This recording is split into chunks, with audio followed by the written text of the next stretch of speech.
Howdy guys, I am ready to finally start my series on organic chemistry. The first video I will be putting up is a video on halogenation, but expect many more this semester. I'll just keep putting up more and more to try to help you out as much as possible.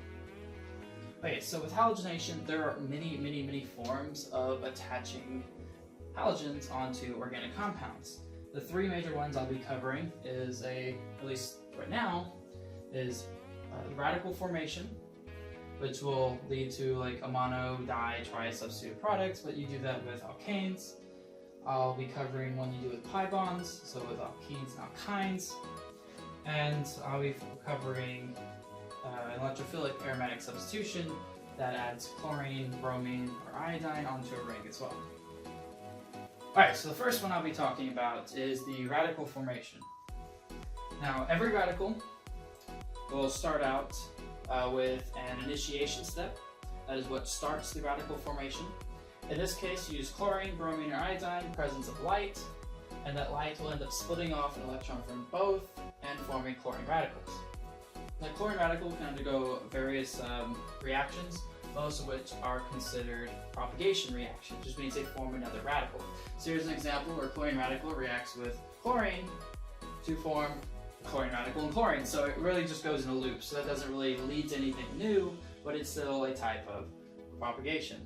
It's possible that a chlorine radical will rip off a hydrogen by taking an electron from it, which makes HCl, but then leaves you with a radical there. Now, once you have these radicals, it's possible that one of these radicals from our hydrocarbon can react with the chlorine radical, in which case that's called termination because you are ending the radical. There's no more radicals formed by this reaction, and this is typically your major product. Now, other things that could occur, maybe our radical could react with the diatomic chlorine, making a chlorine radical. It leads to our final product that we're looking for, but it's also a form of propagation, so we have more chlorine radicals floating around. It is possible that two of our hydrocarbon radicals will come together to form a larger hydrocarbon. It is possible that after you get this product, you redo that step and you rip off another hydrogen from it, which means you can get a dichloro or trichloro product. It's possible you take this larger final product, rip off hydrogens and put chlorines on there, but based off the relative abundance of everything in solution, you have a lot of, in this case, methane, you're going to have a lot of chlorine, so most of your products end up with just methane and chlorine put together. But if you have way too much chlorine, you'll probably start seeing di or tri substitute products, and if you have way too much methane, maybe you'll start seeing a bunch of products like this, and maybe like this. It all depends. There's different catalysts that can help push different reactions. You know, that's okay. Your major products would be the mono-substituted in most cases. So two reactions I'll be doing right now is looking at how, like in this case, chlorine or like say bromine or iodine would react in the presence of an alkene or an alkyne. Now I'm using a cycloalkene for the sake of being able to show you what the stereochemistry looks like. Earlier on the board I had ethylene drawn, but I can't show you stereochemistry with that when it becomes the dichloroethane because there are no stereocenters for that. So recall from general chemistry that chlorine is very electronegative, and for that reason it wants to pull electrons towards it.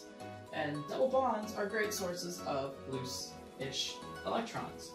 So the electrons from double bond we pull towards the chlorine, but this breaks our octet, and in that process the bond has to break, so it forms chloride, which I've drawn there.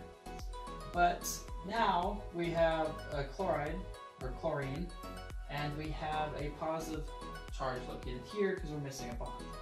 That's unlikely to happen.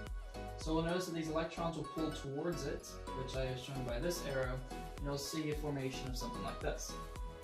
Now, in this case, that chlorine is holding a positive charge, which is definitely not favorable, so it does want to pull its electrons back towards it.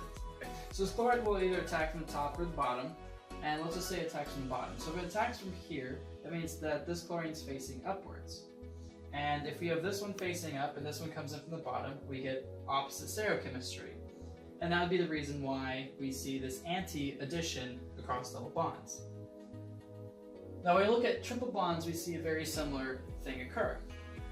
In the case of alkynes, if you have a small number of chlorine or bromine or iodine, you'll see a mono substitution. If you have at least two equivalents, you'll start seeing a lot of disubstitution.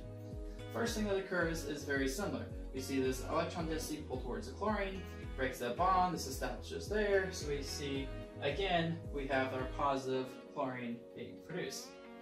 That's not favorable, so this chloride will attack from the opposite side, and we get our anti-addition.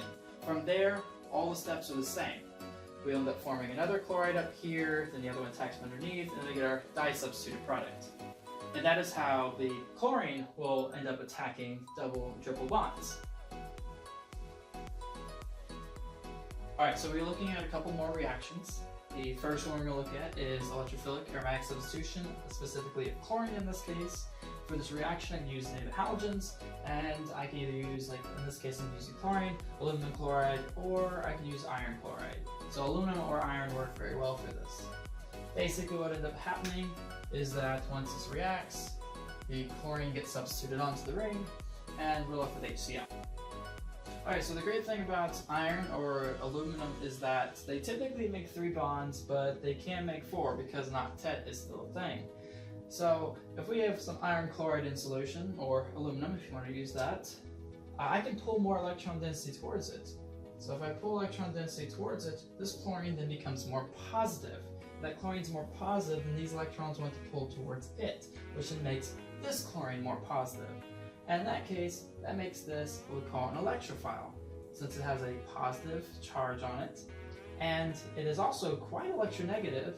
It's going to be a hell of an electrophile.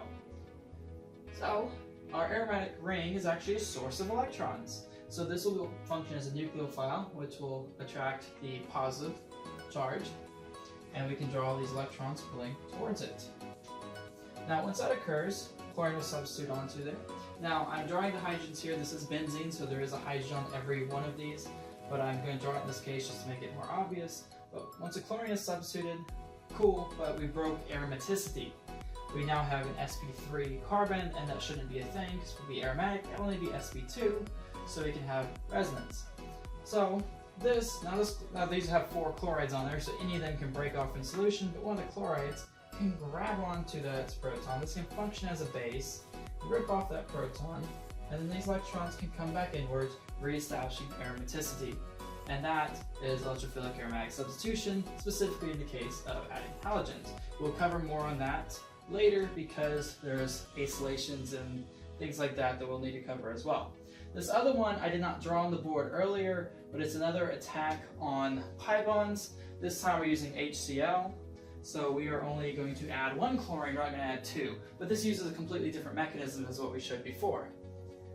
In this case, the chloride will always be attacking the more substituted carbon. At least that'll be your major product. So the question is why? So let's kind of draw this out. We have chlorine, as we said, is very electronegative, so it is pulling electron density towards itself. As it pulls electron density towards itself, that makes this more positive, in which case these electrons would love to grab onto it. Now from there, this hydrogen has 2 places it can attach. It can attach up here at the top, or it can attach up here at the bottom. Now I drew it with it on the top, but let's talk about this. These steps are reversible. I didn't draw that here, I just drew a straight arrow, but they're reversible. This could attach to the hydrogen, but maybe it could release the hydrogen and reestablish its double bond. So these are reversible. And one of the things that you learn in organic chemistry is that carbocations are more stable when they have more substituents around it. So in this case we have more carbons, there's more hydrogens. We talk about all that on another video about why that is the case. But essentially the more substitution we see around it, the more stable that positive will be. At least when the substitution is carbons, but we'll cover that later. So if a hydrogen attaches here and I get a positive here, that is more likely to go backwards than if the hydrogen attaches here and I get a positive here. So most of my intermediates will form this. After that is formed, this chlorine, which has a negative charge on it, will then, or I should say chloride, will be attracted to that positive, form a bond there, and we get our final product. And that is how HCl or HBr, something like that, would attack to an alkene.